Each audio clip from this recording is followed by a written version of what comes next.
Hello, hope you can hear me well. It's the 7th of October. I'm actually recording this not on Sunday evening, but on Saturdays instead.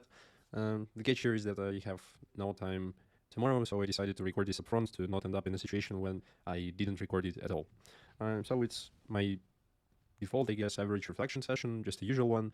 I once again decided not to write a script for this video because kind of don't feel like writing a lot. Just have a couple of bullet points in front of me that I will try to expand and explain them in this video. So I want to start with the I think positive thing first, and this thing is that I was able to actually successfully fulfill my plans or fulfill my goal of going to office 4 times a week. So the last episode I've spoken about that I tried to mix and match the in-office work and remote one, and this week was a success in terms of this mixing. I went for office 4 times, and I only stayed on remote work on Wednesday. I think it's a pretty good result, but I have some conclusions that I've made out of it. And the first conclusion is that there's just something weird about you going to office. Yes, you feel okay, you feel all right, you feel great, you don't bother about some irrelevant things, but then you kind of get home, and when you stay alone, you like feel that your problems weren't solved by simply going to office. I know it sounds quite absurd that I was thinking about that I will like solve all my problems, but this feels just like another form of copium, and yet productive one, which is a great thing. But the fact that bothers me the most is, why do you have to cope with something at the first place? So why can't you just understand like this state of yours, your internal state of affairs, of what's going on inside your head, basically? So you just try to run away from this. You try to go to office to maybe, of course, I think that this type of copium is definitely of a serotonin kind. So it's a long-lasting copium. Actually, when you see other people, you're really not focused on your internal problems, and that's what's good about it. But the problems are still there, and that's basically the problem. Um, Another thing that I've kind of figured out is that this spectrum, extroversion, introversion spectrum, is something that I was completely misled about, or not but just my thoughts were not in the right direction. So the point here is that I always thought of extroversive people as of someone who simply likes being around other people, who enjoys and recharges from social situations, interacting with people, and so on. And I, of course, because don't have very I don't have very particularly good communication or social skills, I always thought of myself as an introvert. But this months of staying at home, which ended up this week, and my emotions from going to office show that I may be not as much introverted as I previously thought. So the extroversion introversion itself is the thing which says what kind of information stream is more preferable for you, from object to subject. Object means something objectively existing out there, so maybe a process, maybe a thing, or maybe your internal process, which is also an objective thing, or rather your interpretation, which is definitely a subjective thing. So yeah, I always thought of myself as being a very introverted kind of person, but then after going for a week to office, I maybe reconsider this statement.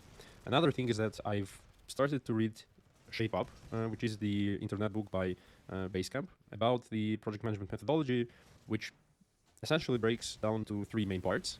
So the shaping process, the betting process, and basically executing process. And what interested me about there is that they use the same approach I kind of stride towards with these leaps. They call it cycles, and they last for 6 weeks, and 2 weeks they gave themselves to cool, or they call it cool period. The idea there is that you don't focus on micromanagement, but you rather focus on shaping the work upfront, discovering all the hidden things, and then kind of executing this work during the execution phase, during the build phase. You don't have backlog because you basically use bets all the time. You don't hold up for your past, and I think this shape up methodology is something that I try to implement, and the information there was quite useful in that sense. Now let's move to the university part, and here I don't have anything particularly good to talk about. Once again, went exactly 0 times to university this week. The reasons are pretty much the same as during the last week, because the program doesn't change, the curriculum doesn't change, didn't change. So yeah, didn't show up at any university even a single time. And am I feeling bad about it? I rather say no, because I think I should commit all my efforts and energy in that period of life towards applying to Austrian university, and I think that going to Austria and studying 2 years of computer science there will actually be more beneficial. I don't have any illusions about that, whether I will feel motivated about studying there, or some some other things which are kind of ephemeral. Of course, you won't want to you will not want to study, you will not want to work and study, and yeah, basically the troubles are all the same. But I think that the fact that I've already graduated from this university makes it less interesting, less engaging, and and overall contents are not so new for me, so I'm not excited for studying them. And another interesting phenomenon is that bioinformatics, I've finished a minor course on bioinformatics, and while I was studying there, I thought it was very interesting, and that's basically the reason I decided to go to this program, to this degree in the first place. But after some time, I think that this kind of sphere, like organic chemistry, like practical bioinformatics, when you search medical databases like NCBI or UniProt, when you're working with proteins, it was very interesting during my university years when I didn't have enough things to focus on. But for now, when I do have a lot of things to study, these things are just pretty much irrelevant for me, I should say. So I have a lot of things to learn on my day job as a C# developer. I also want to learn C++. It's still the thing. And by the way, I didn't do this during this week, and haven't done during this week. And yeah, all this biology and bioinformatics stuff just seems very irrelevant, and not. Yeah, I don't feel particularly interested in it anymore. But the good news is that I was able to close all the deadlines, which is definitely a nice thing. The third point is that I once again dive deeper into the MBTI theory. My goal with the MBTI theory is pretty basic, is that I just want to find cognitive functions that provide the most leverage for me. So for example, I think it will be useful if you will know that like your flow state should be like this, or your flow. So maybe you are an intuitive type of person, and your flow state is when you are like thinking, considering different possibilities, or tinkering around with the world, and so on. Or maybe you're a sensory type of person, and your flow state is something else. And for me, these MBTI deep dives are all about this finding of a leverage function, which I could utilize with the most efficient way.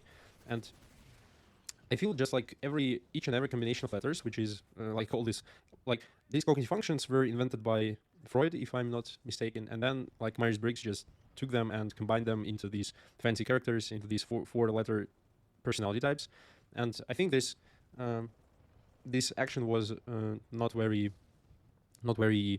productive, in my opinion, of course. For me, I just cannot associate myself with any of these types. So I tried to associate myself. I did the test for like, I actually passed the test, did the test 6 times with the half-year interval. So I basically do this for 3 or maybe so years, and every time the results are slightly varying. So there is no a core personality type that lies within me, and that's what like makes me kind of unbalanced, or not unbalanced. I'm just not very settled with that fact. And yeah, the pattern is almost always the same. I find letters, I find the explanation for this personality type, for these letters, and I think that finally that's it. That's the personality type I have, and I should develop according to the guidance of these provided for this type. But then I end up in a situation when I, like basically on the next day, I just overthink this, and I try to fit all my experience into this type, and sometimes it's the words, sometimes it's the emotions that I feel wrong, sometimes it's the leverage, or I have tons of counter examples. And like once my friend said this MBTI thing is a very nice heuristic to judge about others, maybe when they have like very distinctive personality type. But for me, it's not the case. I just cannot settle with one combination of letters, because I always find the counter examples for me not being this type, and vice versa. I can always find example when like I should be another type, let's say. So yeah, that basically was my deep dive. Again, nothing special, and the pattern I see here is that I deep dive for rather vast amount of topics, and then I end up in a situation when I just couldn't move anymore, because I like have too many things that I'm currently focused on, and that's the problem of me using my extroverted intuition function, I should say. But am I always using this function? I'd rather say no, because sometimes you don't feel like discovering or exploring new possibilities. Sometimes it's not the flow state for you. Basically, the flow state could be achieved through a variety of ways, and so yeah, just don't know. And the last point I wanted to discuss, it will be relatively short, is the general sense of lost. And this sense of lost is getting from the domains which I tried to enroll, and basically I failed there. So maybe when you another side of the coin when you try too many things is that you always end up in a situation when you have big records, maybe overwhelming record of failures.